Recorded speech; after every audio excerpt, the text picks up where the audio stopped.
শেকড়ে টানে ছুটছে মানুষ। সকাল থেকে নির্দিষ্ট সময়ে ছাড়ছে ট্রেন, তবে কাঙ্ক্ষিত ভিড় নেই বাস টার্মিনালে। ঈদযাত্রার খবর জানাতে এই মুহূর্তে কমলাপুর রেল স্টেশনে আছেন রিপোর্টার আল আমিন তুষার এবং গাবতলী বাস টার্মিনালে আছেন মনির হোসাইন। সরাসরি প্রথমে যাচ্ছি তুষারের কাছে। এই কিছুক্ষণের পরেই কিন্তু আমার এই বাম পাশে যে ট্রেনটি রয়েছে অর্থাৎ পঞ্চগড় এক্সপ্রেস সেটি কিন্তু ছেড়ে যাবার কথা এবং যারা যাত্রীরা রয়েছেন তারা কিন্তু এরই মধ্যে তাদের নির্দিষ্ট যে আসন সেটি তারা আসলে গ্রহণ করেছেন। অনেকেই আসলে এখনও আসছেন, যেহেতু কিছুটা সময় বাকি আছে ট্রেনটি ছেড়ে যেতে সেই জায়গা থেকে। এবং যদি সকাল থেকে আমি বলি, সকাল থেকে আমরা যখন এসেছি তারপর থেকে কিন্তু আন্তনগর যে ট্রেনগুলো রয়েছে তার মধ্যে 7টি ট্রেন কিন্তু এর মধ্যে ছেড়ে গেছে বলেই আসলে আমরা জানতে পেরেছি। এবং আমরা এখানে দেখেছি যে প্রতিটা আসলে সাধারণ মানুষ যারা যাত্রীরা রয়েছেন তাদের চোখে মুখে সেই আসলে ঈদের আনন্দ কিন্তু প্রত্যেকের চোখে মুখে। যেমনটা বলছিলাম এর আগেও যে আজকে যারা আসলে কর্মজীবী মানুষরা যারা রয়েছেন তাদের আসলে পরিবার পরিজনকে কিন্তু আজকে আসলে তারা আসলে বাড়ি পাঠিয়ে দিচ্ছেন।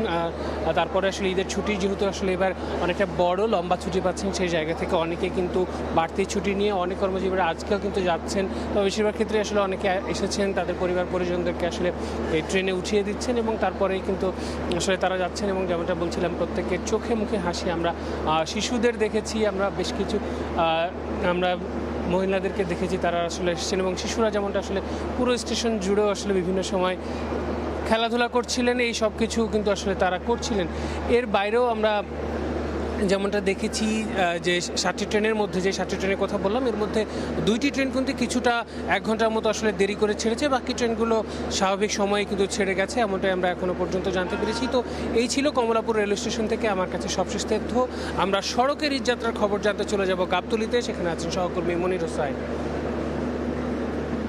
সড়কপথে ঈদযাত্রা শুরু হলেও বাস কাউন্টারগুলোতে এখনও যে যাত্রী চাপ, সেই যাত্রী চাপ কিন্তু শুরু হয়নি, যেহেতু আসলে অফিস দিন এখনও যেই সরকারি ঈদের ছুটি, সেই ঈদের ছুটি শুরু না হওয়াতে আসলে যাত্রী চাপ। এবং অবশ্যই দেখতেই পাচ্ছেন যে গাবতলী বাস টার্মিনালে আছি, বা গাবতলী বাস টার্মিনাল একদমই ফাঁকা। এখানকার যেই কাউন্টারগুলো আছেন এবং যেই পরিবহন শ্রমিকরা আছেন তারা আসলে অলস সময় পার করছেন। বিগত কয়েকদিন ধরেই আসলে আমরা যেটি দেখছি যেই ঈদের আগ মুহূর্তে, অর্থাৎ এই যেই কয়দিন বাকি আছে এই কয়দিন আগে গাবতলী আসলে যেই রূপে থাকার কথা বা বিগত বছরগুলোতে যেই পরিস্থিতি থাকে সেই রূপ কিন্তু গাবতলীতে এখন আর নেই। একদমই যাত্রী চাপ নেই বললেই চলে। যেই কয়েকজন যাত্রী আছেন বেশিরভাগই যারা কেটেছেন, অগ্রিম টিকিট কেটেছেন, তারা আসলে যাচ্ছেন এবং খুব কম সংখ্যক মানুষ আসলে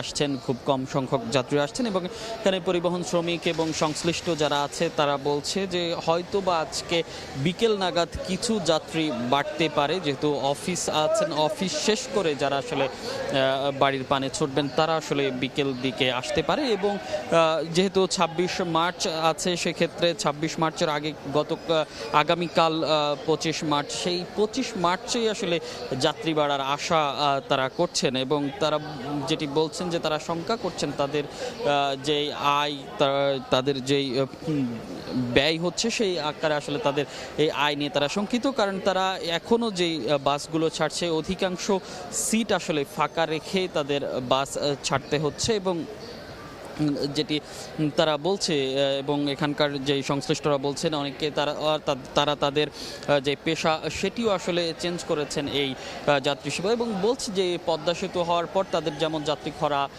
বেড়েছে এবং সেই সঙ্গে বিভিন্ন দিক থেকে হওয়াতে মানুষ অন্যদিকে ঝুঁকছে, গাবতলীমুখী কম হচ্ছে। এবং সকাল থেকে আমরা মহাখালী তারপর টেকনিক্যাল বাস টার্মিনালগুলোতে দেখেছি, সেগুলোতেও আসলে সড়ক পথে যাত্রী চাপ এখনও শুরু হয়নি। তো এ ছিল গাবতলী থেকে আমার কাছে ঈদযাত্রার সবশেষ খবর। সরাসরি যুক্ত ছিলাম গাবতলী বাস টার্মিনালে, এর আগে ছিলাম কমলাপুর রেলওয়ে স্টেশনে।